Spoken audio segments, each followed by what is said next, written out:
Hi, in front of me is Samsung Galaxy XCover Pro, and today I would like to show you how you can operate one-handed mode on this device.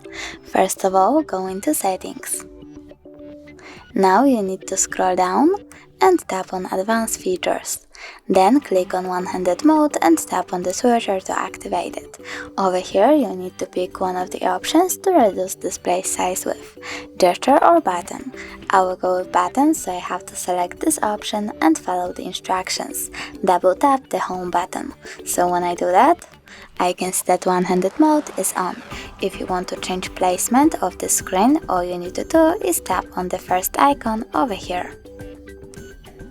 If you want to go back, click on the blank area.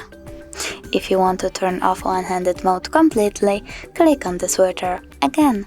Thanks so much for watching. If you enjoyed this video, smash that like button, comment, and don't forget to subscribe.